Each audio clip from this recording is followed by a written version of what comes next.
কি খাবে তুমি? দুধ আর বিস্কিট নিয়ে আসবে। দুধ আর বিস্কিট।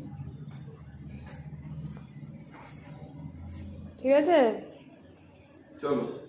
আমাকে অফিস ছেড়ে তোমার জন্য দিই। ঠিক আছে, চলো। বাবাকে অফিসে নিয়ে যাচ্ছিস? এরকম করো।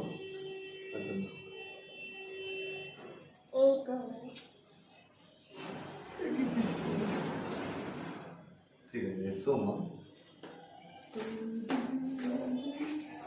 মা কি খাবে? দুধ খাবে? জিজ্ঞেস করো। দুধ আর বিস্কুট। দুধ আর বিস্কুট। ঠিক আছে, টাটা করে দাও। টাটা। তাড়াতাড়ি আসবে। ঠিক আছে। দাদা এই ব্যাগে ঢুকিয়ে দিই, এই যে ব্যাগে ঢুকিয়ে দিচ্ছি। তুই আমার সাথে কোনোদিন দোকানে আসবি না।